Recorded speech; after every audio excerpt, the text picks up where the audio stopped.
Climate change ना हुआ होता तो बारिश नहीं हुई होती, बारिश ना हुई होती तो इतना पानी ना भरा होता।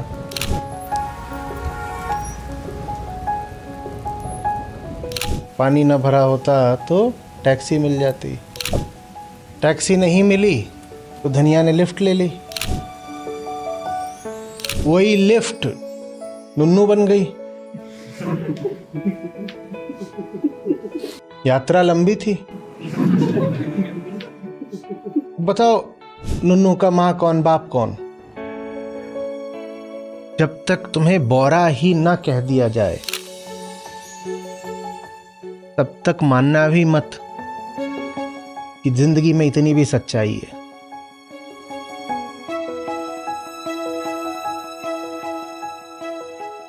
कोई दिन, कोई मौका ऐसा नहीं होता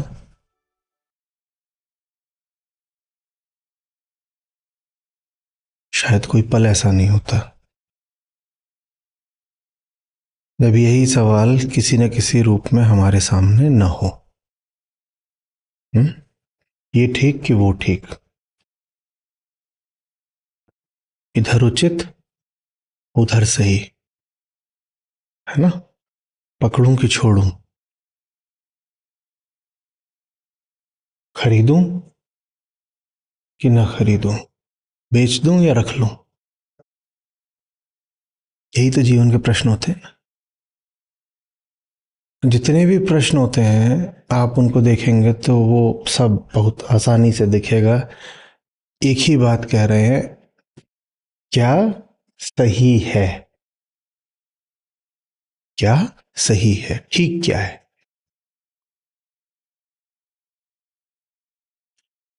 अब मैं आम आदमी, हम कैसे निर्धारित करता है कि क्या सही है? ये निर्धारित तो हम कर ही लेते हैं। हमने कहा ये सवाल हमारे सामने हर समय हर पल रहता है। मुझे कदम कदम पर चौराहे मिलते हैं बाहें फैलाए। कदम कदम पर चौराहे हैं तो पता तो करना है किधर को जाना है। कैसे हम पता करते हैं? हम चूंकि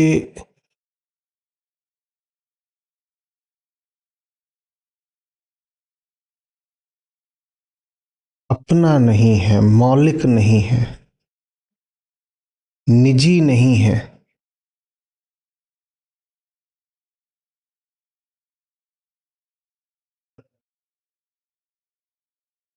तो इसीलिए उसका कोई भी निर्णय भी न मौलिक होता, न निजी होता, न आत्मिक होता। हालांकि पूछता वो यही है, मेरे लिए क्या सही है। मैंने पूछा, मैंने पूछा मेरे लिए क्या सही है, यही पूछा ना। और ये जो मैं है जिसने पूछा, ये तो बस एक संचय है, एक जमाव है कि जैसे इस मेज पर कुछ धूल यहां से गिरी, कुछ धूल वहां से गिरी। आप अपने कपड़े पहनते हैं, धोते हैं 2 दिन बाद, क्या आप बता सकते हैं कि उसमें से जो गंदगी निकल रही है वो कहाँ की है? नहीं बता सकते ना। आप कपड़े धोते हैं वॉशिंग मशीन वगैरह में, उसमें आपने कपड़े डाले और उसके बाद जो उसमें पानी बचता है वो निर्मल स्वच्छ जल तो होता नहीं। और ऐसा भी नहीं कि उसमें डिटर्जेंट मात्र बचता है, गाढ़े रंग का हो जाता है, दिखाई देता है मिट्टी है। बताओ कहाँ की है, कहाँ की है? पता नहीं, हर जगह की है। किसी जगह को नहीं कह सकते कि वहां की तो बिल्कुल भी नहीं है। हमें पता ही नहीं कहाँ की है। वास्तव में अगर पता होता तो कपड़ा गंदा ही नहीं होता। साफ साफ हमें पता हो कि कहाँ की गंदगी आकर के हमारे ऊपर बैठनी है, तो हम गंदे ही क्यों हों? पता होता तो गंदगी को बैठने ही नहीं देते। तो अहंकार का निर्माण ही अचेतन में होता है, नहीं पता इसलिए वो निर्मित हो गया। पता होता तो वो आता ही नहीं। ये बड़ी विचित्र चीज है। मैं ये बेहोशी में पैदा होता है।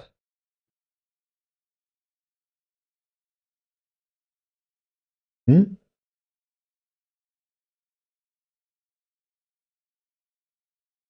मैं से पूछा जाए अपने माँ बाप बताओ, तो उसको यही कहना चाहिए। बाप का नाम बेहोश, माँ का नाम अचेत, और उसका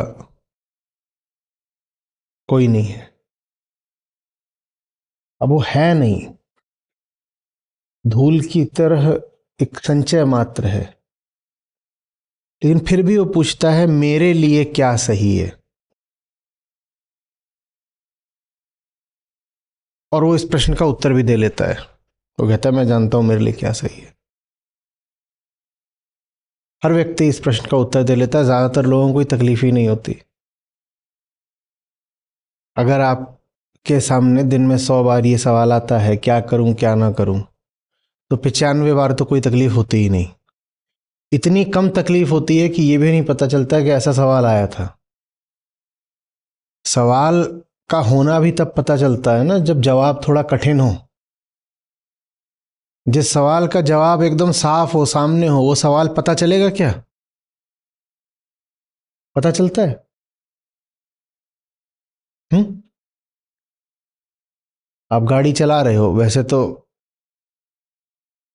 लगातार आपके सामने सवाल है ही, सीधी रखूं, दाएं रखूं, बाएं रखूं, कितनी गति रखूं, कौन सा गियर रखूं। और ऐसा लगता है क्या कि गाड़ी चला रहे हैं तो एक के बाद एक प्रश्नों का उत्तर देना पड़ रहा है? नहीं लगता, क्योंकि हमारे देखे हमें जवाब पता है। जब जवाब बहुत आसान होता है तो सवाल ही नहीं पता लगता।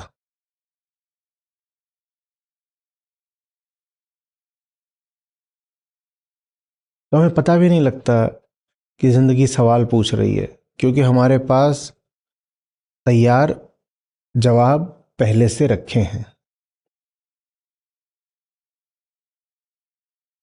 वो जवाब कहां से आए? अहंकार बोलता है मेरे पास है। पर तुम्हारे पास तो बेटा तुम ही नहीं हो। तुम्हारे पास तो तुम्हारी ही अपनी कोई निजी मौलिक आत्मिक सत्ता नहीं है, तो तुम्हारे पास ये उत्तर कहां से आए? अरे बोलो तो, जिसके पास आत्मा नहीं उसके पास उत्तर कैसे? और नाराज हो जाएगा। थोड़ा दूरी बना के सवाल पूछिएगा, चप्पल मारेगा।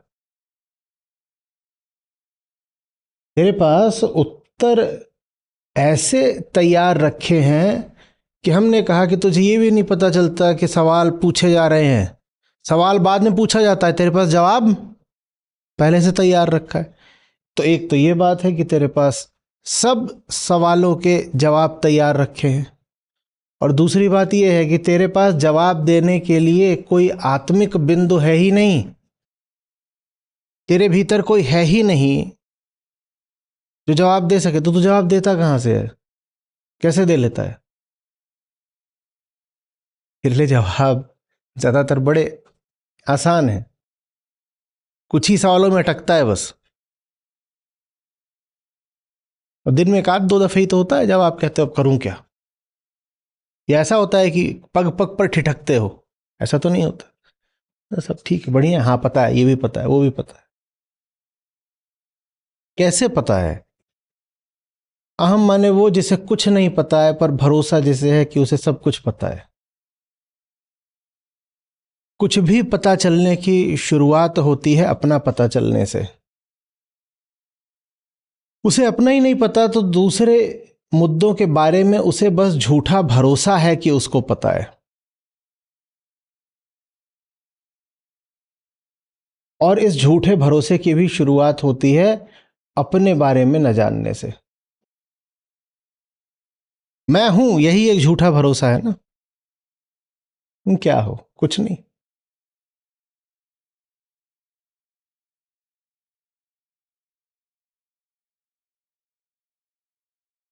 इस दंभ में घूमते रहते हो कि तुम्हारे विचार, तुम्हारी कामनाएं, तुम्हारे निर्णय, तुम्हारी इच्छाएं,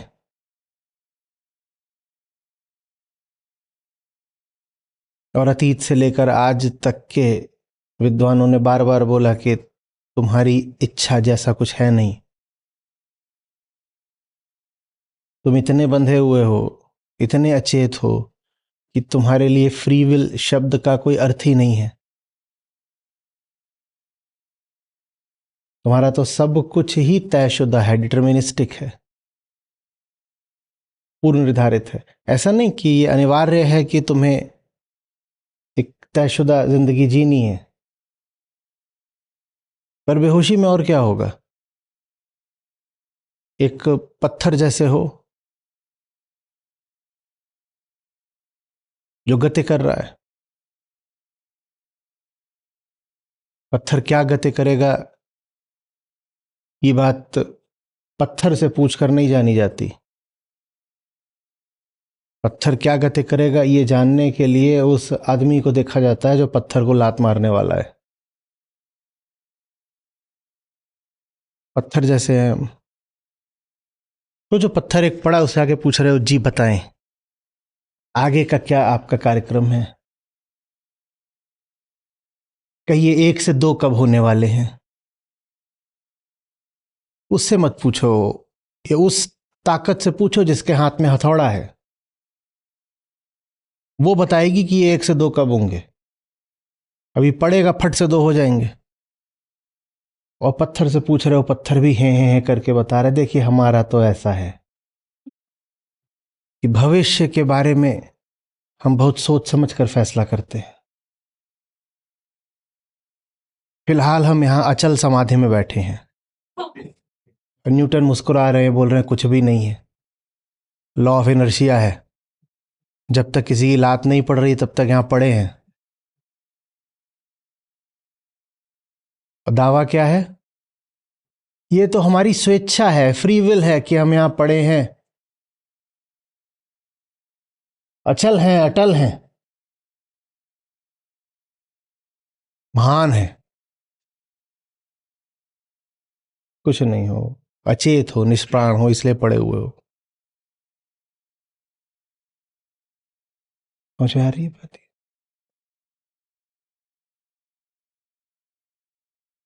बहुत इस पर प्रयोग हुए और आपको बहुत रोचक लगेगा।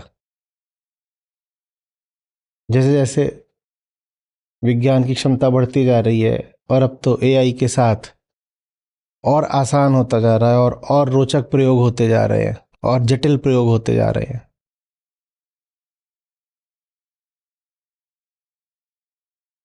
पहले तो प्रयोग होते थे तो उसमें बस ये देखा जाता था कि क्या व्यक्ति का रिस्पॉन्स स्टिमुलस से निर्धारित होता है, और इतना अगर पता चल गया कि हाँ होता है तो हम कह देते थे ये देखो, इसका मतलब मामला जो है वो डिटर्मिनिस्टिक है पहले से ही। उसका अर्थ यही होता था कि तुम्हारे भीतर आत्म जैसा कुछ नहीं है। जो बाहर का उत्तेजक तत्व है, स्टिमुलस, वो तय कर रहा है कि तुम्हारा क्या होगा। हुँ? जब पेवलोव का नाम आपने सुना होगा। जब पेवलोव ने अपना प्रसिद्ध प्रयोग करा कुत्तों को लेकर के, क्या प्रयोग था पेवलोव का? रूसी वैज्ञानिक थे, उन्होंने कुत्ते को लिया और उसको जब खाना देते तभी घंटी बजती, खाना घंटी, खाना घंटी, इकट्ठा बज रहा है।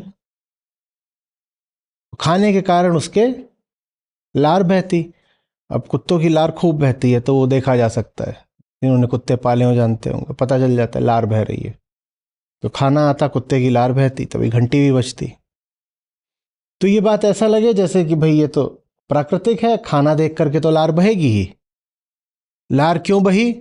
खाने से बही। पेवलोव ने खाना कहा हटाओ, फिर घंटी बजाओ।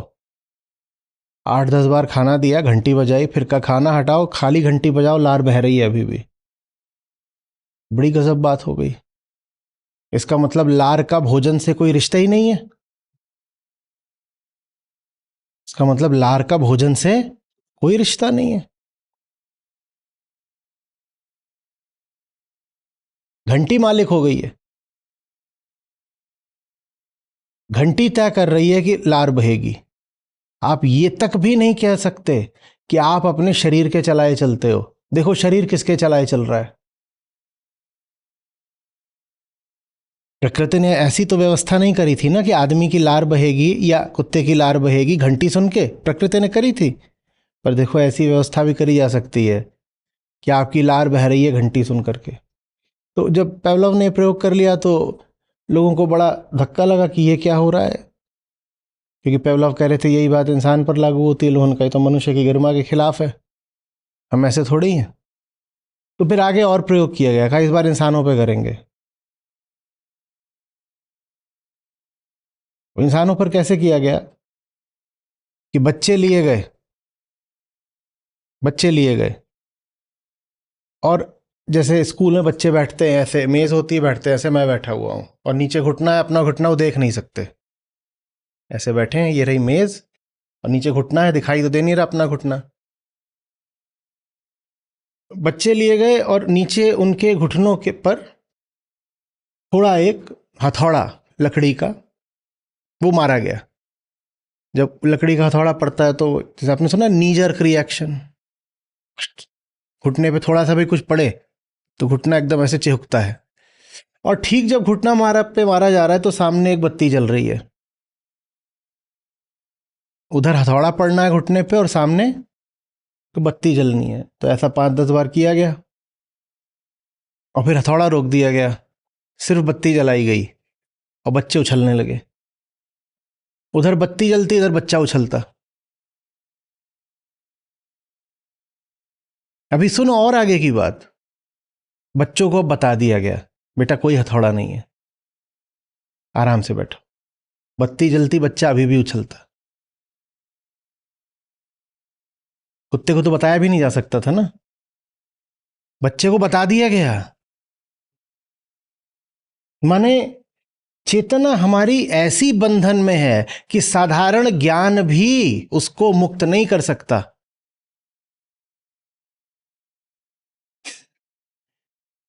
बच्चों को बता दिया गया है, ज्ञान दे दिया गया है, साधारण ज्ञान। कैसा ज्ञान? साधारण माने बाहरी ज्ञान, अविद्या। बाहरी ज्ञान दे भी दिया गया कि बेटा चिंता मत करो, सिर्फ लाइट जल रही है, द हैमर्स आर ऑफ। तो भी आप बैठे हैं वहां, बत्ती जली नहीं, क्यों?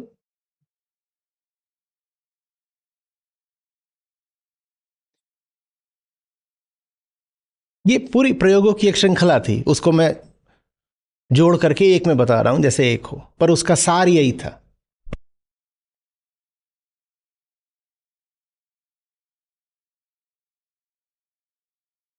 समझ में आ रही है बात?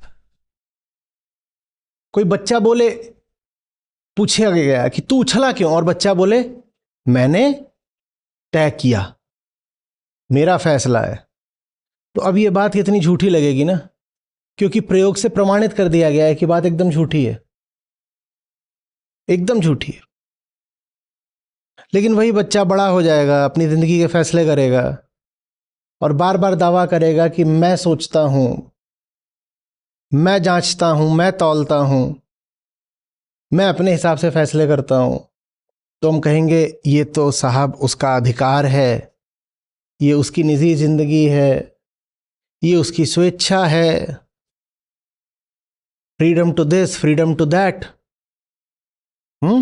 Freedom to hop for no reason at all. और अभी बच्चा है तो वो हंसेगा। बच्चों के साथ जब ये हो तो बच्चे हंसे कि बत्ती जली और बच्चे उछल पड़े, बाकी उसे देख के हंस रहे हैं। जो उछल रहा है खुद भी हंस रहा है। बार फिर इसी चीज को जब बहुत देर तक किया गया तो उछलना बंद हो गया। बच्चे खुद भी हंसे कि देखो ये क्या हो रहा है, हमें तो बता दिया गया है कि कोई हैमर नहीं है और फिर भी हम उछल रहे हैं। जब आप बड़े हो जाते हो तो आप हंसना भी बंद कर देते हो। जब आप बड़े हो जाते हो और आपको आपकी मूर्खता प्रदर्शित करी जाती है तो बुरा लगता है। हुँ? कौन है हमारा मालिक? हम हैं ही नहीं तो हमारा मालिक कौन होगा? वो सब ताकतें जिनसे हमारे भ्रम का, हमारे होने के भ्रम का निर्माण हुआ है, वही ताकतें हमारी मालिक हैं। हमारी अपनी कोई निजी सत्ता नहीं है।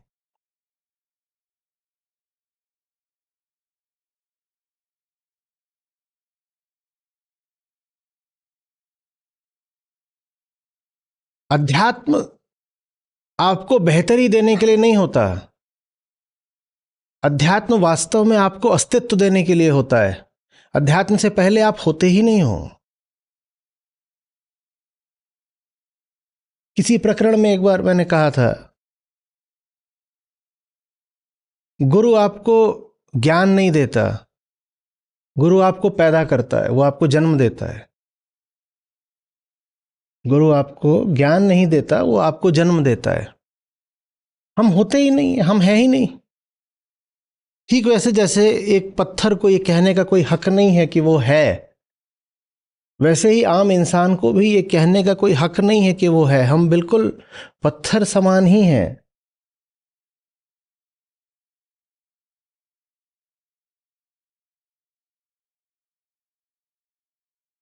बस पत्थर को ये भ्रम नहीं होता कि उसके पास स्वेच्छा है, क्योंकि पत्थर के बंधन एकदम ही स्थूल हैं। पत्थर अगर पड़ा हुआ है तो गति करेगा ही नहीं जब तक कि उसे लात न पड़ेगी या कोई उठा के न फेंके। मनुष्य अगर पड़ा हुआ है तो गति कर लेगा। आप पड़े हो, आपके बगल में एक पत्थर पड़ा हुआ है, पत्थर पड़ा ही रहेगा, आप उठ के चल दोगे।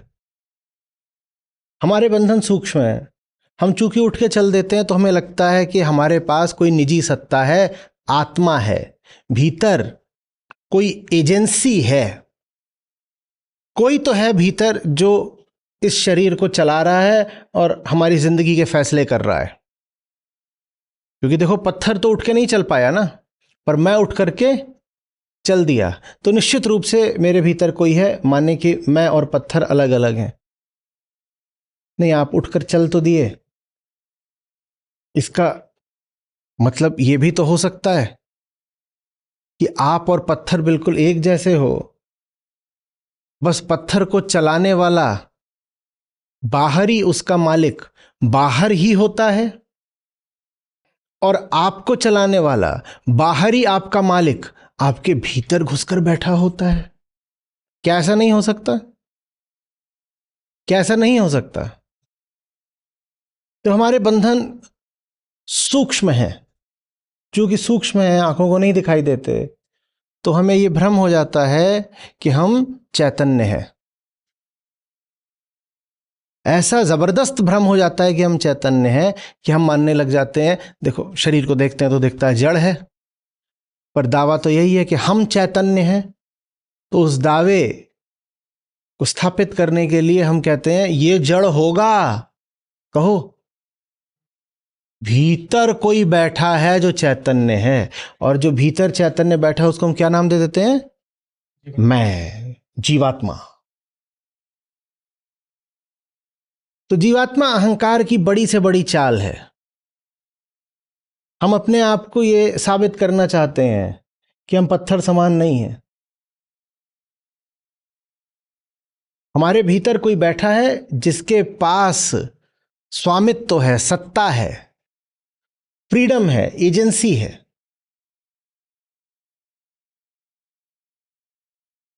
जो स्वतंत्र है, किसी अन्य का गुलाम नहीं है, जिसके पास मैं कह पाने का अधिकार है, जो दूसरों से अप्रभावित होकर के, असंबंधित होकर के भी जी सकता है, चल सकता है, उठ सकता है, सो सकता है। हम अपने आप को ये जताना चाहते हैं। पत्थर भला है, उसे ये सब अपने आप को जताना नहीं पड़ता। उसका मामला बिल्कुल साफ है, पत्थर हूं, पड़ा हुआ हूं, लात पड़ेगी चल दूंगा। हमारे बंधन सब भीतर ही हो गए हैं, तो हम अपने आप को धोखा देने में बड़े माहिर हैं। पहला धोखा तो यही है कि हम हैं, और उसके बाद एक के बाद एक, ये मैंने सोचा, ये मैंने किया, मैंने छोड़ा, मैंने उठाया, मैंने प्यार किया, फलाने से मुझे बहुत नफरत है। न तुम्हारा प्यार तुम्हारा, न तुम्हारी नफरत तुम्हारी, कुछ भी तुम्हारा नहीं है।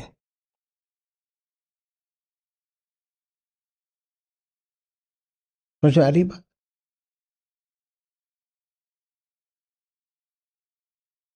लाल दल के लोग पीले दल के लोगों से बड़ी नफरत करते थे,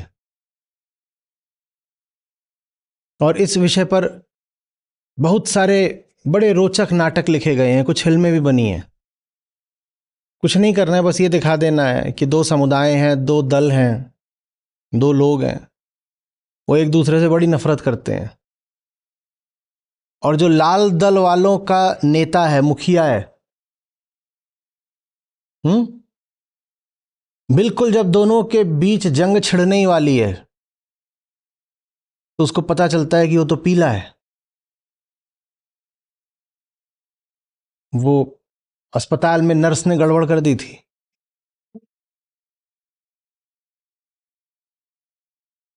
कर्ण की कहानी याद आ रही है?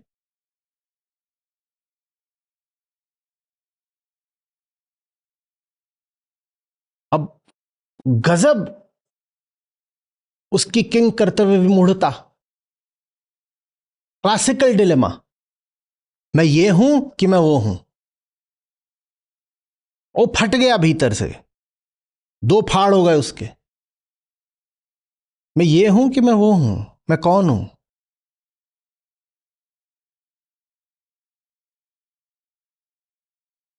गांव में कोई आता है किसी घर में, उस घर की बड़ी दुर्दशा है, पुराने रईस हैं पर अब सब कुछ बर्बाद हो चुका है। वो आता है और घर को बिल्कुल ठीक कर देता है, तरीके तरीके से सहारे देता है, घर की उदासी में खुशी ले आ देता है। और फिर एक दिन पता चलता है कि ये तो चोर है, चोरी की नीयत से आया था। हाँ, नीयत से चोरी की आया था, पर यहां पर आकर कुछ अच्छा कर गया। समझ में नहीं आता ये है कि ये वो है। हम हैं कौन? इसके प्रति अब सद्भावना रखें या इसको पुलिस को दे दें? इसको अपना माने या शत्रु?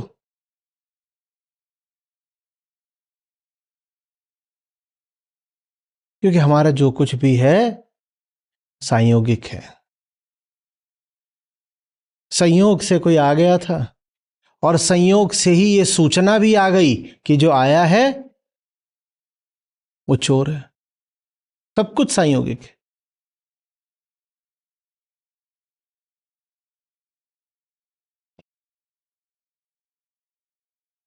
ये संयोग ही हमारा मालिक है।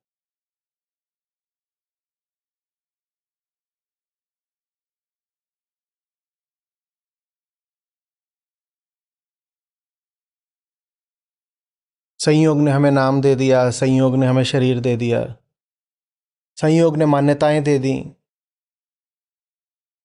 कुछ ऐसा नहीं है जो हमें संयोग से नहीं मिला है। यहां जितने बैठे हो सब के सब काली आंखों वाले हो। बड़ा प्यार है आपको काले रंग से। क्या चुनाव किया है सबने, कजरारे कजरारे। हम्म। तेरे काले काले नैना, कैसे काली आंखें कहां से ले आए सब? कैसे कैसे? हम्म। फॉर्म भरा था? कैसे मिली है काली आंखें? सब के सब, एक भी अपवाद नहीं। कैसे किया? गजब हो गया। कैसे किया? किया ही नहीं।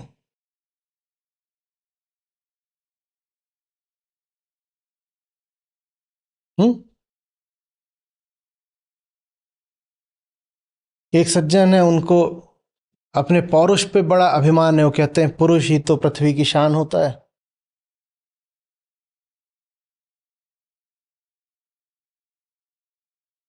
एक दीदी हैं, उनको अपने स्त्री होने का बड़ा है। वो कहती हैं स्त्री ही तो माता होती है, स्त्री पृथ्वी है, स्त्री ना हो तो कोई नहीं है। आपने भी फॉर्म भरा था?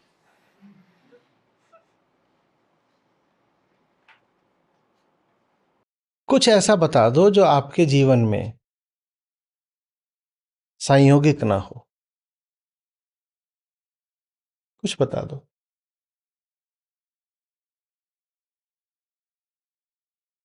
इसीलिए अहंकार को कर्ता कहा जाता है, और इसीलिए कर्तृत्व को बड़ा झूठ और बड़ी बीमारी माना जाता है। अहंकार वो जिसे लगता है कि वो कर रहा है, वो सोच रहा है, फैसला कर रहा है, वगैरह वगैरह।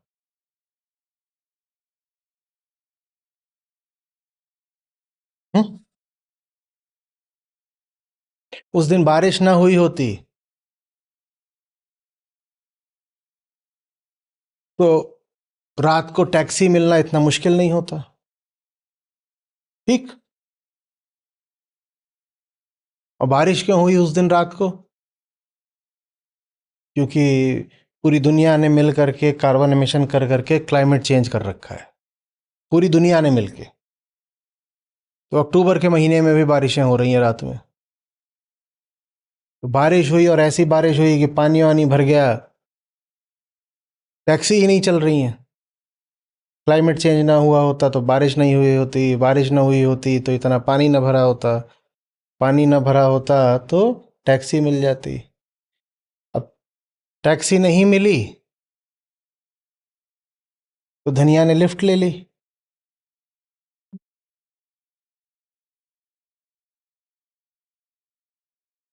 वही लिफ्ट नुन्नू बन गई।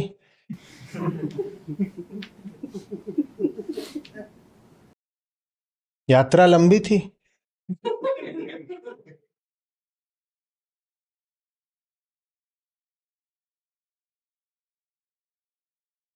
बताओ, नुन्नू का माँ कौन, बाप कौन?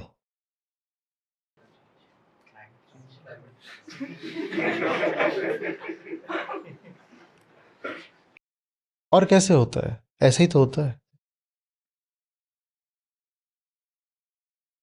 शुरुआत ही सही हो गया।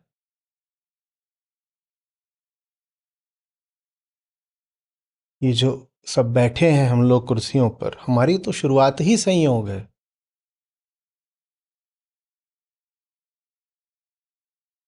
कोई गहन चेतना कि सोचे समझे सचेत निर्णयों से ये शरीर थोड़ी ही आया है, ये भी संयोग से ही आ गया है।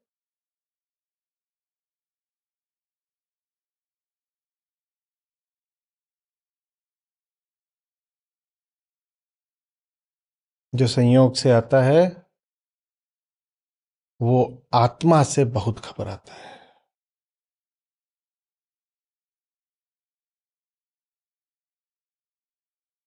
क्यों घबराता है? आत्मा तो अच्छी बात है। हम्म? आत्मा आत्मा हम करते रहते हैं, कहते हैं आत्मा ही परम सत्य है। संयोग आत्मा से क्यों घबराता है? क्योंकि संयोग के हिसाब से वही आत्मा था।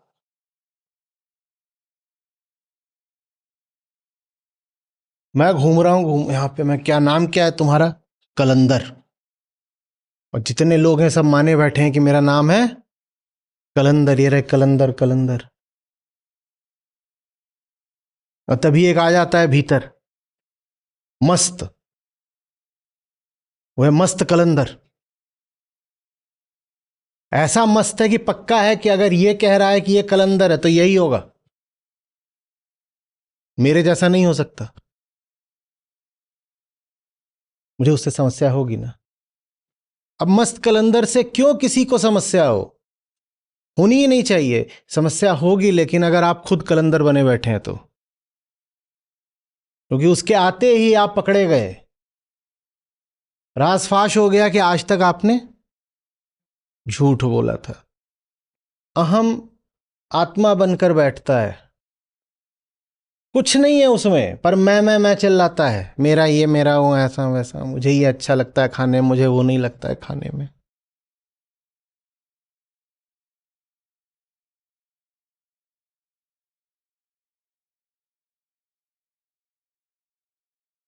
जो पूरी रिसर्च हो रही है, डीएनए, फिर जीन्स, और जो पूरा जेनोम लिखा जा रहा है, तमाम देश बहुत कोशिश कर रहे हैं कि वो कमर्शलाइज ना होने पाए, कोई कमर्शियल एंटिटीज उस पर कब्जा ना करने पाए।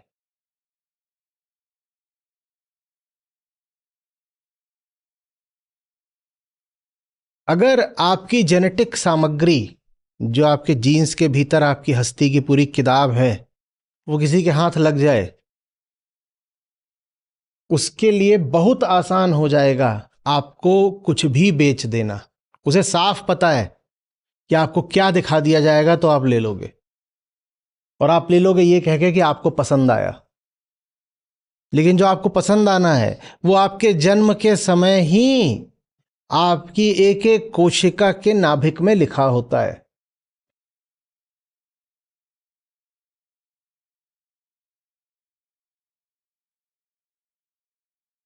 एकदम ठगे जा सकते हो। अभी जैसे होता है ना कि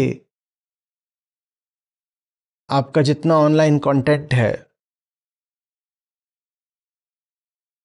उसको गूगल वगैरह पढ़ लेते हैं, और फिर उसके अनुसार आपको विज्ञापन दिखाना शुरू कर दिया जाता है।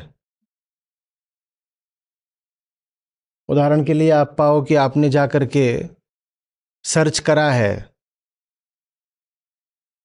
2 BHK फ्लैट या नीले रंग की जीन्स,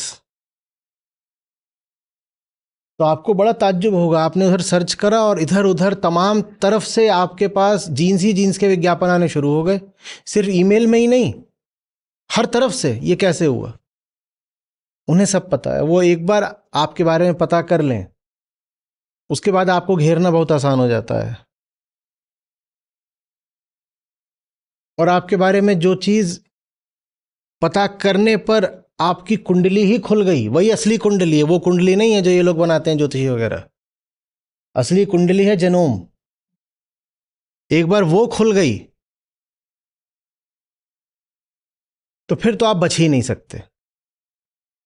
जो कुछ आपको भी नहीं पता है कि आपको पसंद है, वो उनको पता है कि आपको पसंद है। वो आपके सामने लाएंगे, आप मजबूर होकर खरीदेंगे।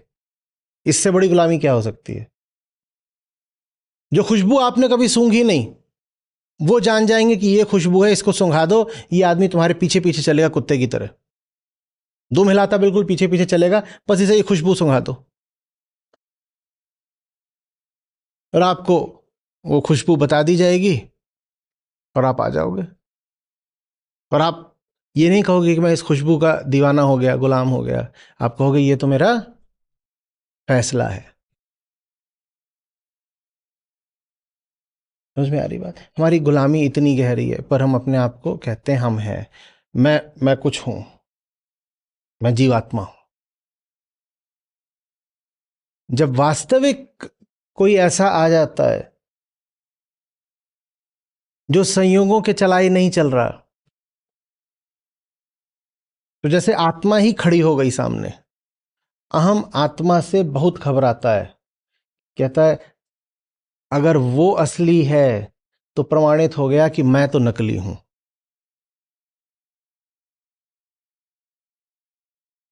भीड़ में चल रहा था अहंकार, हजारों लाखों एक जैसे थे, वो सब चूंकि एक जैसे थे तो सब एक दूसरे को प्रमाण पत्र दे रहे थे, तू भी असली, तू भी असली, तू भी असली, तू भी असली।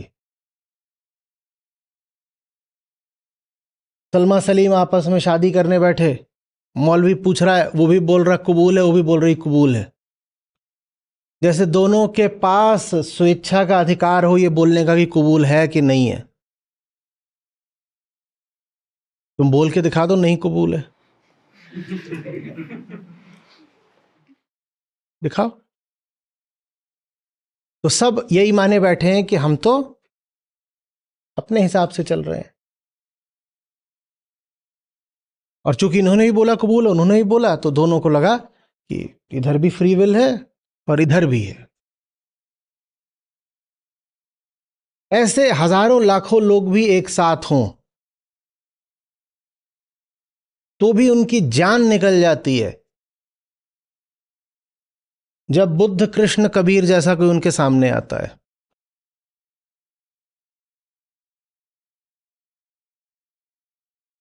उसकी जिंदगी, उसकी हस्ती आत्मा का प्रमाण होती है।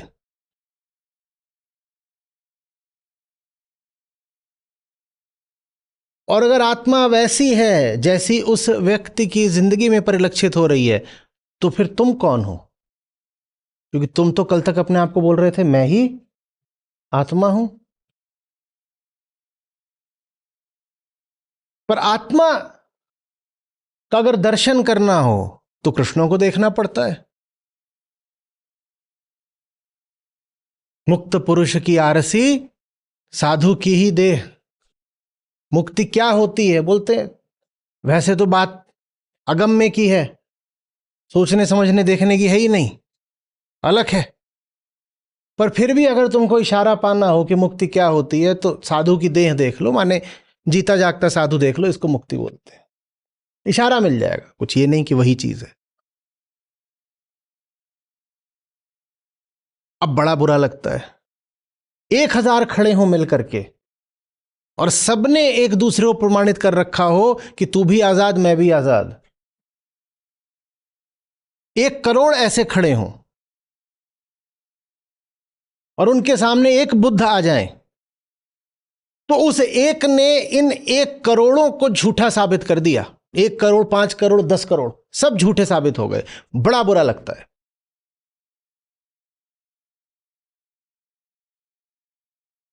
जो बातें इनके लिए अनिवार्य थीं उसके लिए मजाक हैं।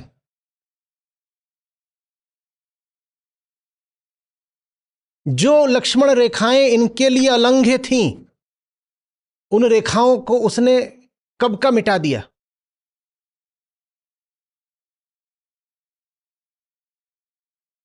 ये सब 4 पैर पे चलने वाले, और इन्होंने एक दूसरे को समझा रखा था कि 4 ही पैर तो जीवन है। वो 2 पैरों पर खड़ा है, वो ऊंचा हो गया है, वो आकाश की तरफ देख रहा है।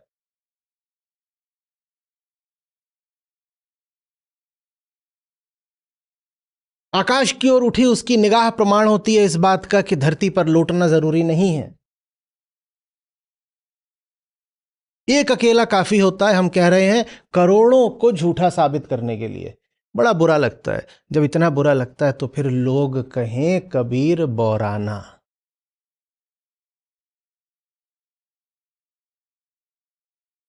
लोग कहें कबीर बौराना, क्योंकि अगर वो बौरे नहीं है तो तुम बौरे हो। तुम्हारा और उनका होना एक साथ नहीं चल सकता।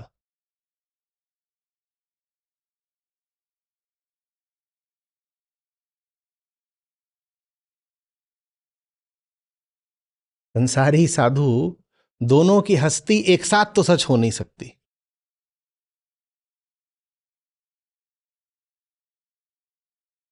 लेकिन क्या करें, वो साधु चीज ऐसी है कि काम की है। जब संसारी अपने ही नरक में बिल्कुल पिसने को हो रहा होता है, तो थोड़ी बहुत राहत तो उसको साधु के संसर्ग से ही मिलती है। तो वो साधु को मार भी नहीं सकता, काम की चीज है भाई साधु। तो फिर संसारी ने अपना और साधु का एक बड़ा विशेष रिश्ता बना लिया है। क्या? शत शत नमन। समझ में आ रही बात?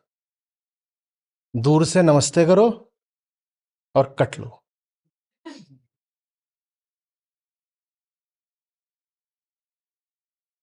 नमन करना भी जरूरी है और दूरी बनाना भी जरूरी है। वास्तव में नमन दूरी बनाने का ही एक तरीका है। आप इतने ऊंचे हो, पवित्र हो, मैं आपको अपने गंदे हाथों से स्पर्श कैसे करूं? स्पर्श तो दूर की बात है। आपके निकट भी अगर मैं आऊं तो ये आपका अपमान हो जाएगा, इसीलिए मैं तो दूर दूर ही रहूंगा। और दूर रहना जरूरी है, क्योंकि पास आओगे तो दोनों एक साथ नहीं चल सकते। सह अस्तित्व, को एग्जिस्टेंस हो नहीं सकता। या तो वो रहेगा या तुम रहोगे, दोनों एक साथ सच नहीं हो सकते। अहम को अगर अपने झूठे सच को बनाना है तो उसे बुद्ध से दूरी बनाकर रखनी होगी। और दूरी फिर ऐसे ही वहां दूर से ही सर झुकाया और निकल लिए। जैसे कि कोई जा रहा हो मांस खरीदने के लिए और रास्ते में मंदिर दिख जाए तो क्या करता है? भगा जा रहा था मांस खरीदने, या भगा जा रहा था कुछ भी अपना काम करने। हमारे सब काम मांस खरीदने जैसे ही होते हैं। मांस खरीदना तो फिर भी बहुत स्थूल काम है, पता चल जाता है कि हिंसा है, खून है। आप और जो कुछ करने भी जा रहे होते वो है सब रक्तपात ही। तो मांस खरीदने जा रहे, रास्ते में मंदिर दिखता तो क्या कर लेते हो? सर झुकाओ दूर से। और ये थोड़ी करते हो कि वहां जाके मंदिर में बैठ गए और ध्यान लगा लिया। ये ऐसा होता है? ध्यान लगा लिया तो मांस नहीं खरीद पाओगे। वैसे ही जाकर सचमुच बैठ गए बुद्ध के पास तो तुम बच ही नहीं पाओगे, तो दूर से रहा जाता है। नमन करा जाता है, लेकिन एक बैर भी बनाकर रखा जाता है। ऐसा भयानक बैर कि तुम्हारे घर में अगर तुम्हारा बच्चा बुद्धत्व की तरफ बढ़ने लगे तो तुम बच्चे से कहोगे जान ले लूंगा तेरी। चोर बन जा, कसाई बन जा, कुछ बन जा, बुद्ध नहीं बनेगा तू। इतना भयानक बैर होता है झुन्नू का, आम संसारी का बुद्ध से। आप सोच के देखिए, आपके लिए भयानक से भयानक हादसा क्या हो सकता है? वो यही है कि आपके घर का कोई, आपके चाहने वाला कोई, रिश्ते का कोई ज्ञानी हो गया। ज्ञानी बढ़िया चीज है, 10 फुट दूर से। वहां दूर से ही उसको बोलो शत शत नमन और निकल लो। समझ में आ रही बात? बहुत गहरा बैर है। लोग कहें कबीर बौराना। हमने बात करी थी कि बौराने का अर्थ होता है विक्षिप्तता, और विक्षिप्तता का अर्थ होता है विचलन। विचलन किससे? संयोग की राह से जो विचलित हो गया वही साधु है। तो लोग गलत भी नहीं कह रहे। लोगों का केंद्र क्या है? संयोग। और संयोग के साथ हम जोड़ ही देते हैं ना, संयोग अभी बोल रहे हैं किसी और धुन में हमने बोल दिया होता, समाज, समय, ये सब संयोग में ये सब शामिल है। तो लोगों का केंद्र है संयोग, और जो संयोगों से विचलित है वो है साधु। फ्रेम ऑफ रेफरेंस की बात है।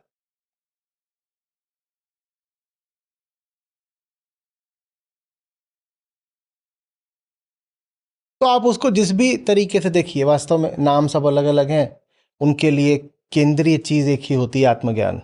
तो उसको आप ज्ञानी बोलो, विद्वान बोलो, विज्ञ बोलो, संत बोलो, साधु बोलो, कृष्ण बोलो, बुद्ध बोलो, वो सारे इशारे एक ही तरफ को हैं। ये कोई हम विविधताओं की बात नहीं कर रहे कि विविध प्रकार के आध्यात्मिक लोग होते हैं, विविध प्रकार के शब्द होते हैं। अध्यात्म का तो एक ही अर्थ होता है, क्या? आत्मज्ञान। हाँ, उस आत्मज्ञानी को आपकी मर्जी है, आप अपने पसंदीदा शब्द से विभूषित कर सकते हो। किसी को संत अच्छा लगता है तो संत बोल दे, तो किसी को फकीर अच्छा लगता है फकीर बोल देगा। जिसको जो अच्छा लगता है वो बोल दो। लेकिन आध्यात्मिक सिर्फ तभी है कोई जब वो आत्मज्ञानी है। आप किसी को संत बोल रहे हो, वो आत्मज्ञानी नहीं है, तो बेकार ही संत बोल रहे हो। आप किसी को विद्वान बोल रहे हो, आत्मज्ञानी नहीं है, तो बेकार ही बोल रहे हो। आप किसी को गुरु बोल रहे हो, और बहुत बातें होती हैं, जो भी बोल रहे हो। आध्यात्मिक लोगों को हम बहुत तरह के नाम देते हैं ना। कोई भी आप नाम दे लो, ये देख लेना कि आत्मज्ञान है कि नहीं, नहीं तो वो नाम व्यर्थ है। ठीक है? तो जहां से आम आदमी व्यवहार करता है, साधु वहां से पलायन कर चुका है, विद्रोह कर चुका है, हट चुका है, मिट चुका है, मर चुका है। वहां नहीं है वो, वहां नहीं है। इस न होने को, इस अनुपस्थिति को ही आप विचलन कह सकते हो, हटना कह सकते हो, विक्षेप है। एक राह थी, एक धारा थी, और सब उसमें बहे जा रहे थे, एक अब नहीं बह रहा। ये मृत्यु जैसी बात है ना, क्योंकि जो बह रहे थे सब अपने आप को क्या बोलते थे, हम तो जिंदे हैं। जो बह रहे हैं वो सब अपने आप को जीवित बोलते थे। तो उस धारा में अब जो नहीं है, उनके देखे वो क्या हुआ, वो मरे समान हुआ। लोग कहें कबीर बौराना, क्योंकि इन दोनों केंद्रों में कुछ भी साझा नहीं हो सकता। एक एक्सीडेंटल है, एक एसेंशियल है। कैसे दोनों में कोई मेल हो जाएगा?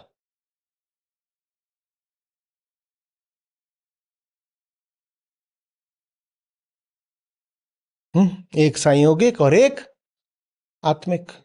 ये दोनों जीवन कैसे एक समान हो जाएंगे? जो सब संयोगिक जीवन जी रहे हैं उनके हिसाब से तो आत्मा ही पागलपन है।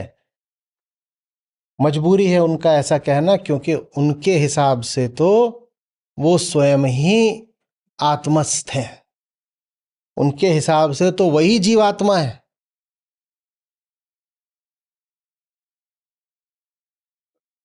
हम्म। कबीर का मर्म राम जाना।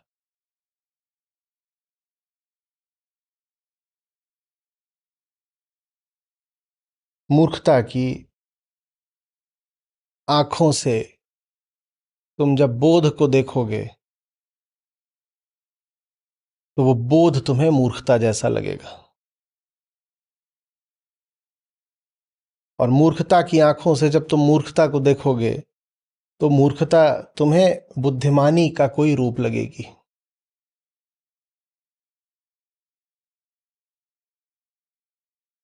मूर्खता की आंखों से अगर तुम्हें कोई मूर्खता मूर्खता लगती भी है तो उससे 1000 गुनी ज्यादा मूर्खता तुम्हें लगेगी बुद्धिमानी।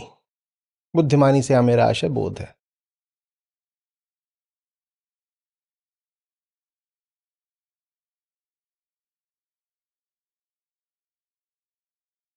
इसलिए मैं कई बार कहा करता हूं कि हम लोगों ने अपने आप को पाक साफ दिखाने के लिए इतिहास के साथ बड़ा खिलवाड़ करा है। हम कहते हैं कि फलाने आए महापुरुष, अवतार, साधु संत ज्ञानी, और उनको बड़ा सम्मान मिला। उनको बड़ा सम्मान मिला। हम ये दिखाना चाहते हैं कि हम इतने अच्छे लोग हैं कि जब कोई ज्ञानी आता है तो हम उसको सम्मान दे देते हैं। हमारी सारी कहानियां यही है ना, कि फलाने जा रहे थे तो लोग रास्ते के दोनों ओर कतार बांध के खड़े हो गए और हाथ जोड़ रहे हैं और उन पर पुष्प वर्षा कर रहे हैं। यही सब तो है। और बुद्ध की भी जब आंखें खुली तो स्वयं देवताओं ने आकाश में प्रकट होकर के उन पर पुष्प वर्षा करी। यही तो है ना सब। ये झूठी कहानियां, ये सब हम अपने आप को थोड़ा सम्मानीय दिखाने के लिए बना लेते हैं। हम ये कहना चाहते हैं कि जो संयोगिक है और जो आत्मिक है उनमें कोई मधुर संबंध हो सकता है। देखो ना, जब हमारे आगे कोई बुद्ध आता है तो हम उसकी कितनी आवभगत करते हैं। हमारी कहानियां सब यही तो है। बुद्ध जा रहे थे तो किसी गांव में पहुंचे तो गांव के सब लोगों ने वहां पर आकर के बड़ा अभिवादन करा और बोले, सौभाग्य हमारा जो आपके चरण हमारे गांव की भूमि पर पड़े, ये रज आज पवित्र हो गई। सब कहानियां ऐसी ही हैं ना, तो सब झूठी हैं। सच्ची बात यह है, लोग कहें कबीर बौराना।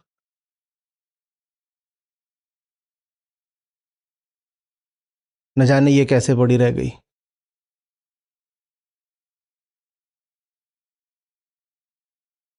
यहाँ थोड़ी सी वो सूक्ष्म करके बोल दी गई है तो हम इसको विकृत नहीं कर पाए, सच्चाई थोड़ी बची रह गई। वास्तविक अगर इतिहास लिखा जाए आध्यात्मिक लोगों का, उसमें आप यही पाओगे कि लोग उनको जितना रोक सकते थे उतना रोका, जितने तरीकों से उनका रास्ता अवरुद्ध करा जा सकता था करा।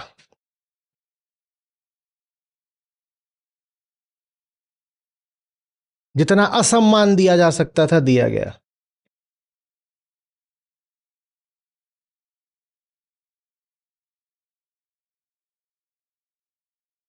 लोग कहें कबीर बौरा ना, जो बौरा है उसको सम्मान दोगे क्या? बौरा माने पागल। भाई पागल आ जाता है तो क्या करते हो? लाओ लश्कर लगा देते हो, इनके साथ चलो,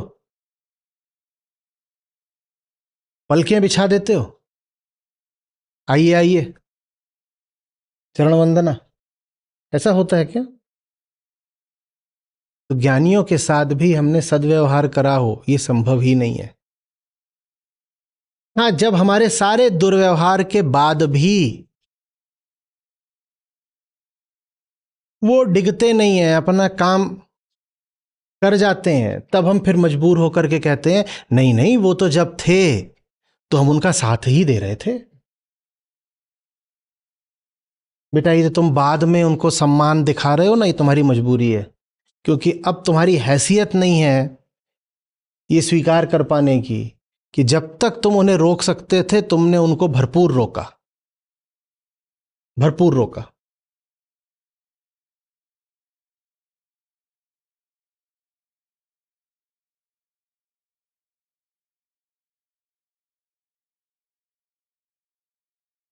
मूवी है पुरानी हॉलीवुड की, ब्लैक एंड व्हाइट में है वास्तव में, नाम नहीं याद आ रहा, आप लोग खोजेंगे तो मिल जाएगा, ऐसे लिखेंगे तो उसमें कुछ क्रांतिकारी जाकर के एक रेडियो स्टेशन पर कब्जा कर लेते हैं। कुछ क्रांतिकारी जाते हैं और रेडियो स्टेशन पे कब्जा कर लेते हैं, और वहां जो देश में सरकार है, सत्ता व्यवस्था जो है, उसके खिलाफ वो खूब बोलते हैं। ठीक है, और वो बोल करके वहां से चले जाते हैं। वहां से प्रसारण हो रहा है देश भर में, अब वो जाकर के उन्होंने जो सेंट्रल रेडियो स्टेशन उस पर कब्जा कर लिया, और वहां से उन्होंने आधे घंटे तक जो जो कुछ बोलना था वहां के राष्ट्रपति के खिलाफ, पूरी व्यवस्था के खिलाफ, सब उन्होंने बोला, और फिर वो वहां से अपना भाग गए बोल बाल के। इतनी देर में राष्ट्रपति के पास ये बात पहुंच गई थी। राष्ट्रपति ने कहा कुछ भी नहीं करना है, वो चले गए ना, अब जाकर के रेडियो पर बोलो, हाँ तो मेरे देश के निवासियों, स्वयं राष्ट्रपति जी द्वारा अनुमोदित, अनुमोदित समझ रहे हो, रिकमेंडेड, स्वयं राष्ट्रपति जी द्वारा प्रसारित किया गया यह कार्यक्रम आपको कैसा लगा? बोले बस ठीक।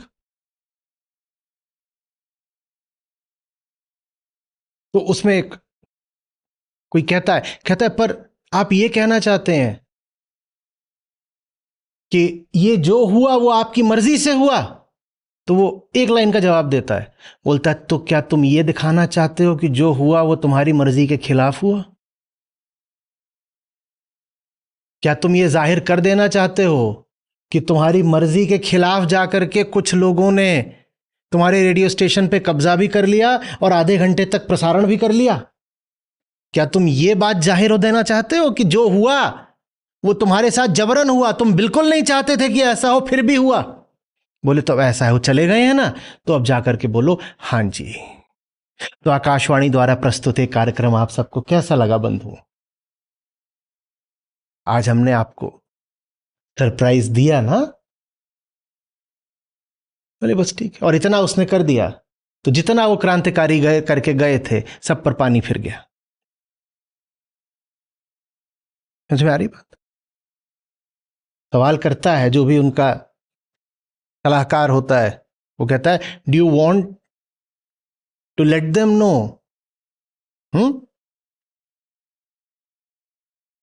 That this happened with your consent? तो क्या जवाब देता है? Do you rather want to let them know that this happened without your consent?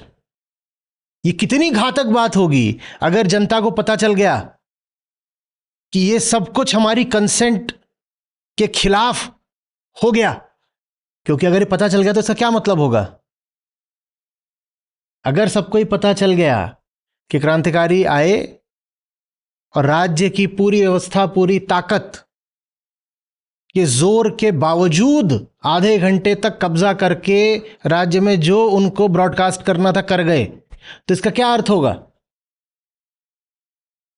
Control नहीं, कि ये ताकत कमजोर है। हम ये कैसे दिखा दें कि ताकत कमजोर है? बोले अब जब हो गया है तो ऐसे दिखा दो हमारी सहमति से हुआ।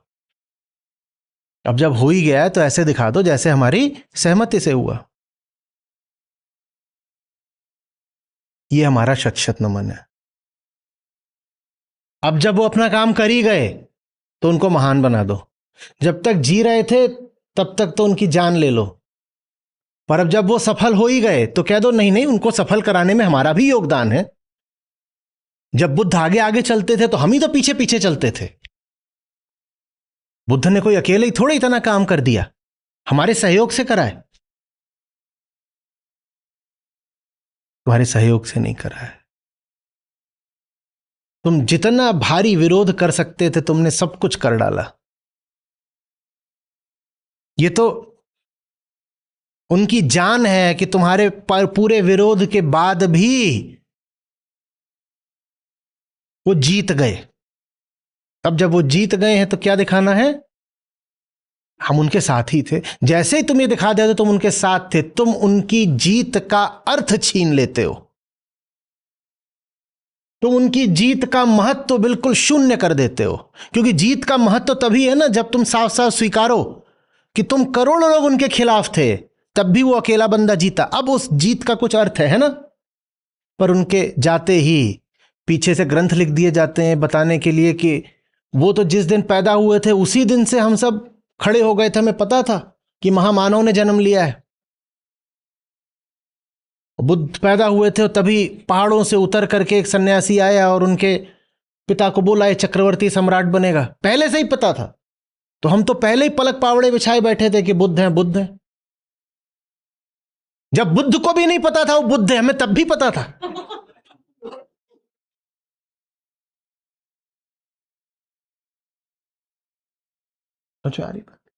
लोग कहें कबीर बौराना, इसमें आपको कोई दो राय नहीं होनी चाहिए। मूर्खता भरे, नादानी भरे अपने सिद्धांत छोड़ दीजिए कि अच्छे आदमी को सम्मान वगैरह मिलता है, या कि आप अच्छाई की ओर जाएंगे तो आपको सम्मान मिलेगा। यही जो आप आशा रखकर चलते हो ये आपको अच्छा होने नहीं देती। बिल्कुल छन्न से दिल टूट जाता है आपका। मैं तो उनके पास गई थी बताने के लिए कि देखो आज गीता में ये सीखा, और उन्होंने मेरी उपेक्षा कर दी। इतना ही नहीं, उनमें से एक ने तो मुझे डपट भी दिया, ये सब क्या बेकार की बातें लेके आ जाती हो। बड़ा बुरा लग गया। और चूंकि धारणा यह थी कि अच्छा काम करने पे सम्मान मिलता है और सम्मान मिला नहीं, तो ये नहीं कहते कि धारणा ही गलत थी, कह देते हो काम गलत था। धारणा है अच्छा काम करने पर सम्मान मिलता है, ये सिर्फ धारणा है। अब अच्छा काम करा और मिल गया अपमान, तो धारणा नहीं बदलते तुम अपनी। तुम कह देते हो मैंने जरूर काम गलत करा होगा तभी तो अपमान मिला है, और काम गलत किया था तो काम छोड़ दो, फिर तो गीता छोड़ देते हो।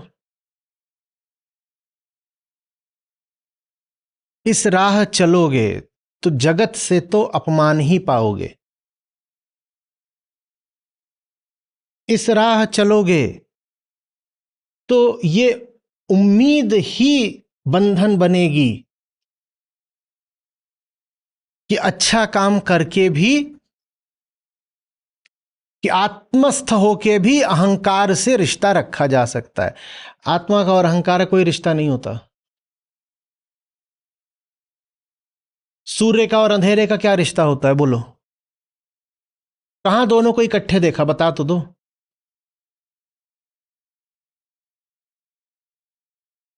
एक रहेगा तो दूसरा नहीं रहेगा। रोशनी और अंधेरा साथ साथ नहीं रह सकते ना, वैसे ही होता है। ये तो युद्ध ही है, युद्धस्व। सबसे बड़ा मूर्ख वो है जो इसमें दो नावों पे पांव रख के चलना चाहता है, और फिर उसको अजीब लगता है, अरे क्या बताऊं।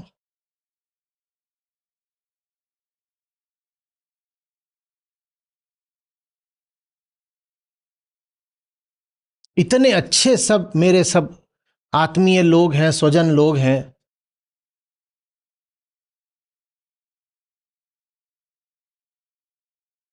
पर मेरी गीता की नहीं कदर करते। तुम्हें अपने वक्तव्य में ही अंतर्निहित विरोधाभास दिख नहीं रहा क्या? इतने अच्छे मेरे स्वजन हैं पर गीता की कोई कदर नहीं करते। ये कैसे दोनों एक साथ चल सकती हैं बातें? और उनको अच्छा कहना इसलिए जरूरी है क्योंकि हम स्वयं को अच्छा मानते हैं। स्वयं को क्यों अच्छा मानते हैं? क्योंकि संयोग को हम आत्मा मानते हैं। दिख जाए कि ये सब जिनको हम स्वजन बोल रहे हैं उनका हमारा रिश्ता संयोग मात्र है, तो फिर ये ऑब्लिगेशन, बंधन नहीं रह जाता कि उनको अच्छा बोलो। संयोग की तो बात है, ये जो रिश्ता है, तो इसमें कौन सा अब ऐसा दायित्व तो आ गया कि उनको अच्छा बोलो ही बोलो? भाई वो अच्छा भी हो सकता है, बुरा भी हो सकता है, कैसा भी हो सकता है, संयोग की बात।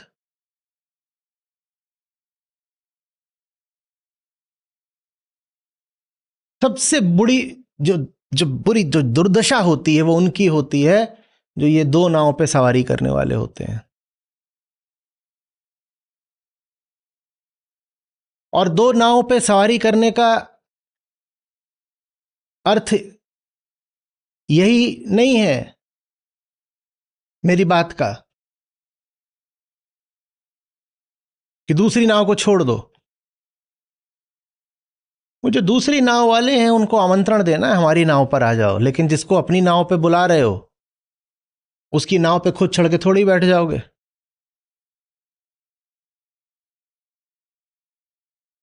पर हम हिसाबी किताबी लोग,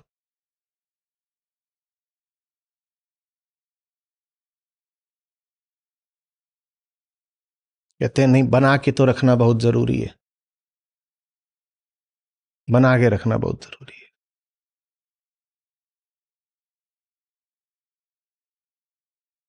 जब तक तुम्हें बौरा ही ना कह दिया जाए तब तक मानना भी मत कि जिंदगी में इतनी भी सच्चाई है।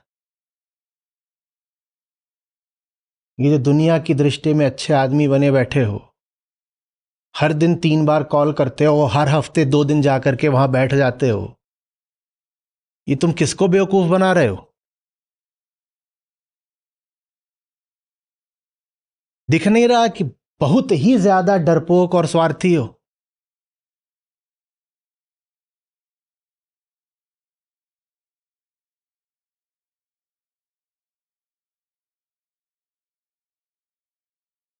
जनता ने कहा है कि हमने संतों को पूजा है। संतों ने तो जब हुआ तो अपनी व्यथा ही बताई है। बताओ, ये अगर ऐसे विरोधाभासी व्यक्तित्व हैं, वक्तव्य हैं, तो किसका विश्वास करें? जनता कह रही है हमने संतों को पूजा है, और संत कह रहे हैं लोग कहें कबीर बौराना। बताओ, जनता की माने कि कबीर की माने? पर तुम जनता के पास जाओ, जनता से कहो आप ही हैं ना जिन्होंने सब कबीरों को विक्षिप्त घोषित किया था? कह रहे नहीं नहीं, हम तो संतों का बड़ा सम्मान करते हैं, ये पाप हमसे नहीं हुआ होगा। क्या बोल रहे हो? हमने बिल्कुल कभी नहीं बोला कि संत पागल होता है। तुमने नहीं बोला तो फिर संत यहां झूठ बोल रहे होंगे। वो कह रहे हैं कि तुमने बोला। वो क्या बोल रहे हैं? तुमने बोला। क्या बोला? और तुम बोल रहे हो हमने नहीं बोला, हम तो अच्छे आदमी हैं, हम तो महानता का, श्रेष्ठता का सम्मान करते हैं। तो अगर तुम अच्छे आदमी हो तो फिर ये यहाँ झूठ ही बोल रहे होंगे।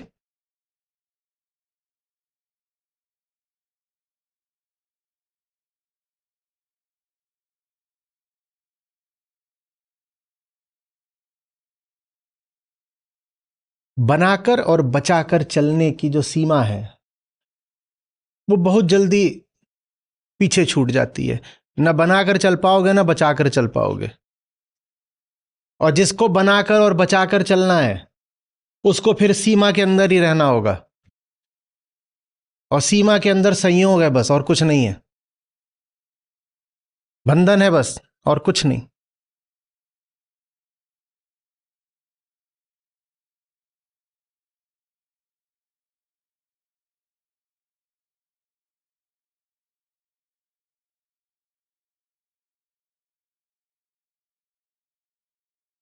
किसी धोखे से,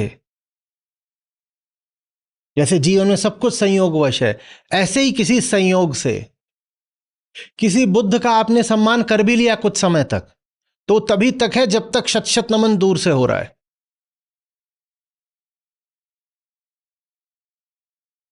पास आ जाओगे तो छिटक के भागोगे, वो भी जूता मार के गाली देते हुए। ऐसे नहीं कि साधारण बस भाग ही गए। भागते भागते पहले जूता मारोगे और जितनी दूर तक भागते जाओगे उतनी दूर तक गरियाते जाओगे, क्योंकि पता नहीं कहां फंस गए थे, बड़ी मुश्किल से जान बची है।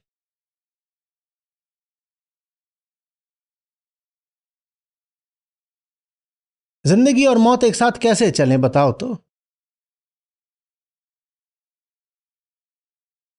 कहीं कबीर कैसे रहे रवि रजनी एक संग,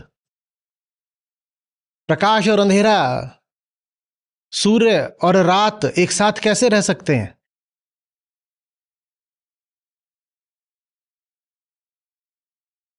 हमारे यहां तो रह सकते हैं।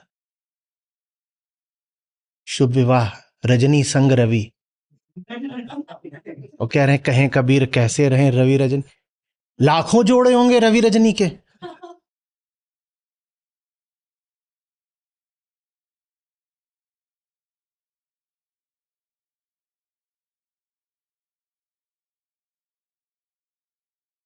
सम्मान प्रियता सत्य प्रियता की दुश्मन होती है। और सम्मान आपको मिल ही तब तक सकता है जब तक आप सत्य का अपमान करते रहें।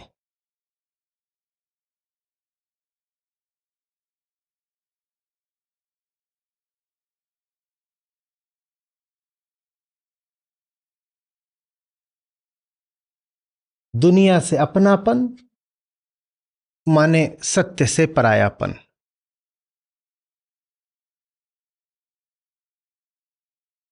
इस परायपन में क्रूरता नहीं है, यह परायापन हिंसा नहीं है। यह परायापन ही है जो सबको चाहिए, पर इस परायपन में किसी का विश्वास नहीं बैठने पाता। लोगों को लगता है हां आहट तो मिल रही है कि चाहिए, पर क्या यह संभव भी है, व्यवहारिक भी है। वो परायापन जब आप दर्शा दोगे तो वो जिनसे आप पराये हो रहे हो उनको भी आपने प्रमाण दे दिया कि यह परायापन संभव है। या आपने उनके साथ कोई क्रूरता हिंसा नहीं कर दी, या आपने उनके ऊपर बड़े से बड़ा उपकार कर दिया कि आप उनसे पराये हो गए। उनके लिए भी यही श्रेष्ठ होता कि वो भी ऐसे ही पराये हो जाते। वो हो नहीं पा रहे क्योंकि उनको लग रहा है असंभव है। आपने संभव करके दिखा दिया ना, आपने प्रमाण दे दिया, अब वो भी हो पाएंगे, क्योंकि यही तो उनको भी चाहिए। चाहिए सबको यही। आप जब वो बनेंगे जो उनको भी बनना चाहिए था तो वो आपका भरसक विरोध करेंगे, लेकिन आपकी जिम्मेदारी है कि उनके विरोध के बावजूद आप वो हो जाओ जो आपको होना चाहिए। उनके पूरे विरोध के बाद भी वो हो जाओ जो आपको होना चाहिए। और जब आप हो जाओगे तो फिर वो आपसे अनुप्रेरित हो पाएंगे। उनके सामने जीता जागता सबूत आ जाएगा कि ऐसा हो सकता है। वो कहेंगे अच्छा हो सकता है, हमारे सारे विरोध के बावजूद हो सकता है। आपको देख के कहेंगे अगर हो सकता है, इसके साथ हो सकता है, तो फिर हमारे साथ भी हो सकता है। अब वो वास्तव में आपके साथ आ पाएंगे, अब बनेगा कोई रिश्ता। झूठ के रिश्ते कोई रिश्ते होते हैं, डर स्वार्थ के रिश्ते कोई रिश्ते होते हैं, भगे जा रहे हो स्वार्थ बचाने के लिए। अच्छे से जानते हो कि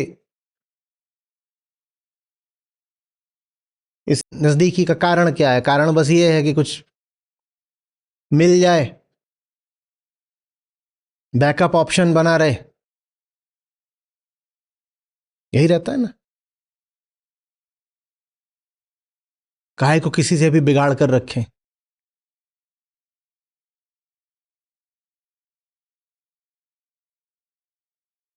उनसे बिगाड़ करके तुम उनकी बिगड़ी बना दोगे।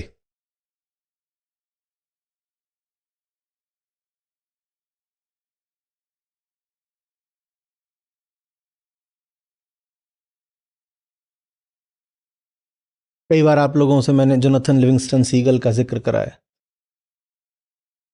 जोनाथन जब अपने दल से टूटता है तो बहुत अपमान पाकर टूटता है। वो वास्तव में टूटता भी नहीं है, उसको निष्कासित किया जाता है। सीगल चिड़िया होती हैं जो आमतौर पर ज्यादा नहीं उड़ती, मछलियों का शिकार करती हैं, तटीय इलाकों में पाई जाती हैं।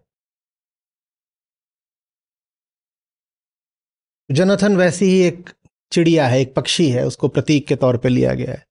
करे परंपरा रही है हमारी कि ये जो संयोग से शरीर मिल गया है पक्षी का, इसी की सीमाओं में जीना है। कह रहे नहीं, जो संयोग से मिला है मैं मानता नहीं, मुझे आकाश चाहिए। अब उड़ूंगा, बहुत ऊंचा उड़ूंगा। वो इतना ऊंचा उड़ता है, उसके पंख टूटते हैं, कई बार चोटिल होता है, बेहोश होता है। अपनी सीमाओं का अतिक्रमण करोगे तो ये सब झेलना पड़ता है, लेकिन उसके बाद भी वो धीरे धीरे सफल होता जाता है। उसके कुनबे को खबर लग जाती है, सब बड़े बूढ़े उसको पकड़ लेते हैं, उस पर पंचायत बैठा देते हैं, कहते हैं ये हमारे सब युवाओं को गुमराह कर रहा है। ये युवा न जाने ऐसे कैसे बात बात में गुमराह हो जाते हैं। चाहे सोक्रेटिस हो, चाहे सीगल हो, हर जगह इल्जाम यही लगता है कि हमारे जवान लोगों को बर्बाद कर रहा है। जैसे कि आपके जवान लोग अन्यथा बड़े आबाद हों।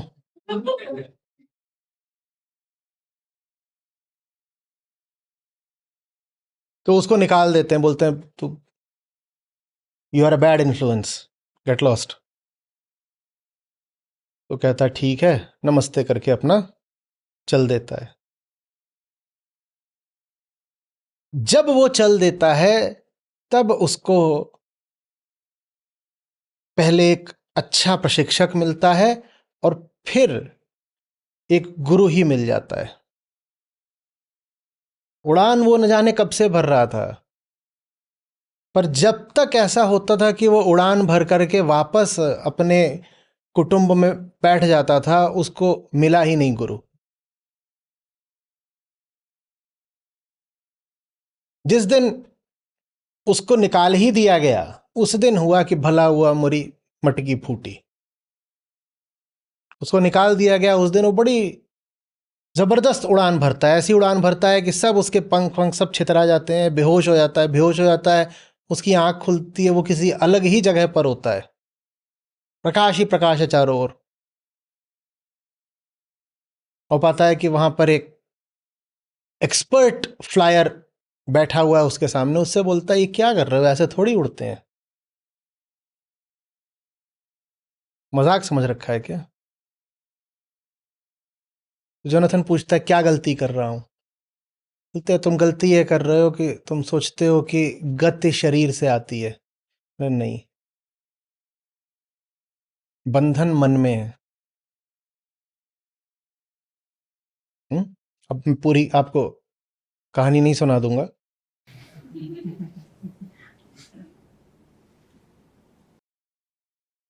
यही जोनाथन जब आकाश की ओर उड़ने में बिल्कुल प्रवीण हो जाता है, तो एक एक करके इसके कुनबे के युवा इसके साथ आने लग जाते हैं। ये वही लोग थे जो जोनाथन का साथ नहीं दे पाए थे जब उसको निकाला जा रहा था। पर जिस दिन वो निकल करके, दूर हो करके, संबंध विच्छेद करके एक जबरदस्त उदाहरण बन गया, उस दिन उसी के कुनबे के लोग उसके साथ जुड़ने लग गए। बताओ, टूटकर उसने उपकार किया कि नहीं किया? अपने ही कुनबे से टूटकर उसने अपने ही कुनबे पर उपकार किया कि नहीं किया? तो ये तरीका रहा है सदा से। पहले पहल तो वो आपका विरोध ही करेंगे, और उनके सारे विरोध के बाद जब सफल हो जाओगे तो फिर वो कहेंगे ये हमारा है, ये हम में से एक है, देखा, ये हमारे ही घर का है। अचानक उनको याद आ जाएगा कि आप उनके घर के हो, वही घर जिस घर से कभी आप बेइज्जत करके निकाले गए थे। वो बेइज्जती सहनी जरूरी है, वो निष्कासन आवश्यक है, और वो निष्कासन अंतिम नहीं होता। उसी घर के द्वार आपके लिए खुलेंगे, भले ही आप वहां जाओ चाहे ना जाओ, आपके जाने की जरूरत नहीं पड़ेगी, वो खुद निकल करके आपके साथ आएंगे। हाँ, ये हो सकता है कि आप जीते जी ये मंजर ना देख पाओ, ठीक है, मरने के 100-200 बाद सही, हमारे रूप में ना सही तो किसी और के रूप में सही। व्यक्तिगत सत्ता की वैसे भी क्या कीमत है? हुँ? पर ये तो नियम है, नियमों में नहीं अपवाद होते। सदा हुआ है, अभी भी होगा।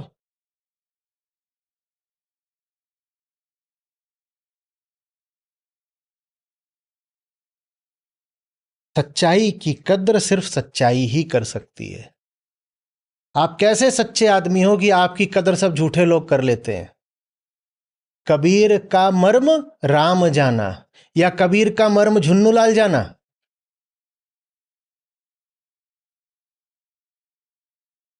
अगर आप में भी कबीरत तो आ रहा है, तो आपके मर्म को सिर्फ कोई राम वाला ही समझ पाएगा।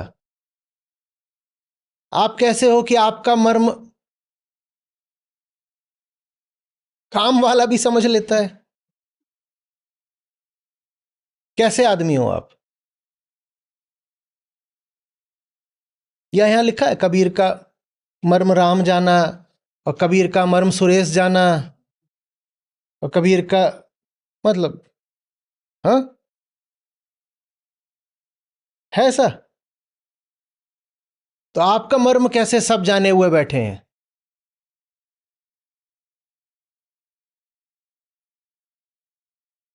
निश्चित रूप से बड़ी गद्दारी कर रहे हो, सच से।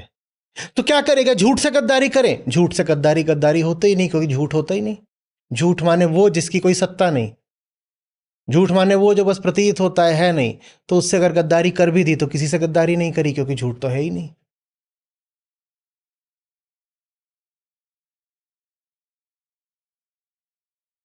कुछ में आ रही है? हम्म। भारत से बाहर मामला एकदम स्थूल रहा है। वहां जब किसी को मारना काटना भी होता है तो उसका शरीर मार काट दिया जाता है, क्योंकि शरीर स्थूल होता है। वहां जब किसी को तबाह करना होता है तो सीधे उसका शरीर काट देते हैं। भारत में जब किसी को तबाह करना होता है तो उसका शरीर नहीं काटते, उसको शत शत नमन कर देते हैं।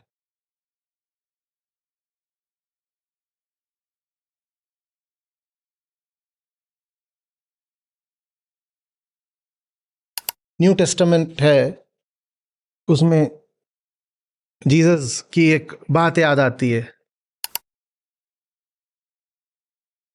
कहते हैं कि मैं ये तुम्हारी दुनिया में कोई शांति देने नहीं आया हूं, मैं यहां आग लगाने आया हूं, मैं यहां तलवार लेकर के आया हूं, मैं तुम्हें कोई शांति वांति देने के लिए नहीं आया हूं। इनकी इस बात को बहुत कम उद्धृत किया जाता है।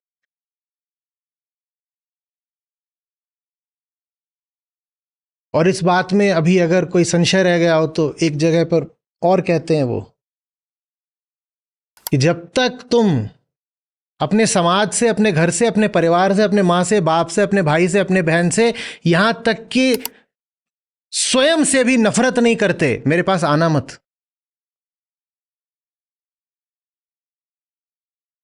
जब तक तुम्हें अपने परिवेश से और खुद से ही नफरत ना हो जाए, मेरे पास आ मत जाना। ये दो नावों वाला खेल मेरे साथ मत खेलने लग जाना। तो लोग आए भी नहीं, बोले जैसा आप कहें।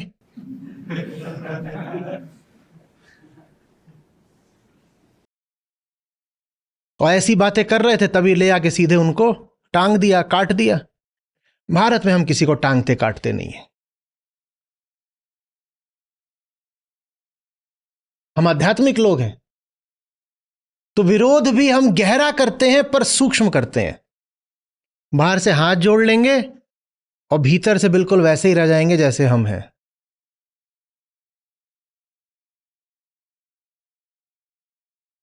किसी को मारने के लिए यही जरूरी नहीं है कि उसको सूली सलीब दे दो। हमने विवेकानंद को भी तो मारा है ना। 40 का नहीं होने पाया वो आदमी मर गया। कैसे मर गया?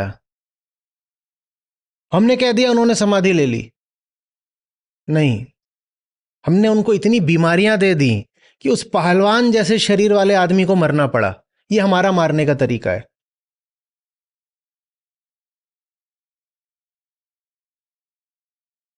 हम इतने सीधे साधे लोग नहीं हैं कि जो बुरा लगे उसकी गर्दन काट दें।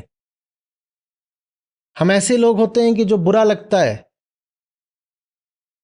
उसको इतनी बाधाएं देते हैं, इतनी रुकावटें देते हैं कि उसको 40 की उम्र में ही 15 बीमारियां हो जाती हैं। उन बीमारियों से मरता है। जब वो मर जाता है तो हम कहते हैं कि इसने समाधि ले ली।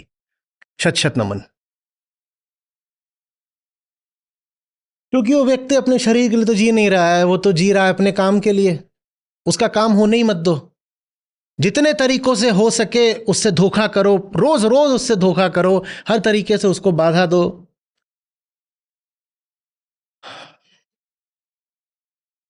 वो शरीर से खुद ही मर जाएगा। ये हमारा मारने का तरीका होता है।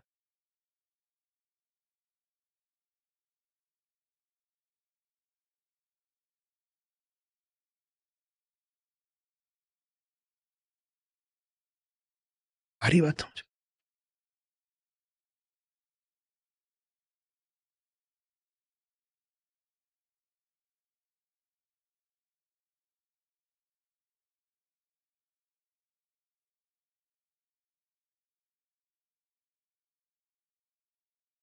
खून भी नहीं बहा, काम भी हो गया। कैसा लगा कत्ल का ये तरीका?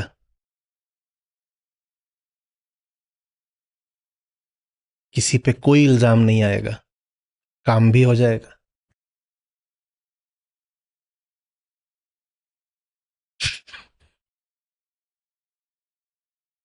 वहां बेचारे ईसाई आज तक पाप का भार ढो रहे हैं। अरे हमसे बड़ा गुनाह हो गया। ईसाइयत ही सारी इस पर चल रही है। The great sin, let's repent. हमें कोई रिपेंटेंस की जरूरत ही नहीं, क्योंकि हमने तो कोई गुनाह किया ही नहीं। हम तो पूजते हैं अपने महापुरुषों को, अवतारों को।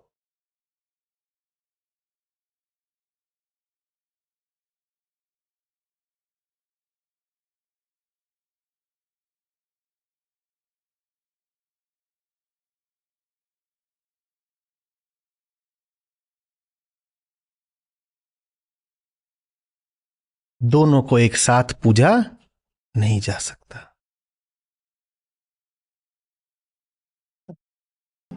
जो मैं बोरा तो राम तोरा, लोग मरम का जाने मोरा। जो मैं बोरा तो राम तोरा, लोग मरम का जाने मोरा। माला तिलक पहरी मन माना, लोगन राम खिलौना जाना। माला तिलक पहरी मन माना, लोगन राम खिलौना जाना, जो मैं बोरा तो राम तोरा, लोग मरम का जाने मोरा, जो मैं बोरा तो राम तोरा, लोग मरम का जाने मोरा। थोड़ी भक्ति बहुत अहंकारा, ऐसे भक्ता मिले अपारा। थोड़ी भक्ति बहुत अहंकारा, ऐसे भक्ता मिले अपारा। जो मैं बोरा तो राम तोरा, लोग मरम का जाने मोरा। जो मैं बोरा तो राम तोरा, लोग मरम का जाने मोरा। लोग कहें कबीर बोराना, कबीर का मरम राम जाना। लोग कहें कबीर बोराना, कबीर का मरम राम जाना। जो मैं बोरा तो राम तोरा, लोग मरम का जाने मोरा। मैं बोरी मेरे राम भरतार, ता कारण रची करु श्रृंगार। मैं बोरी मेरे राम भरतार, ता कारण रची करु श्रृंगार। जो मैं बोरा तो राम तोरा, लोग मरम का जाने मोरा। जो मैं बोरा तो राम तोरा, लोग मरम का जाने मोरा।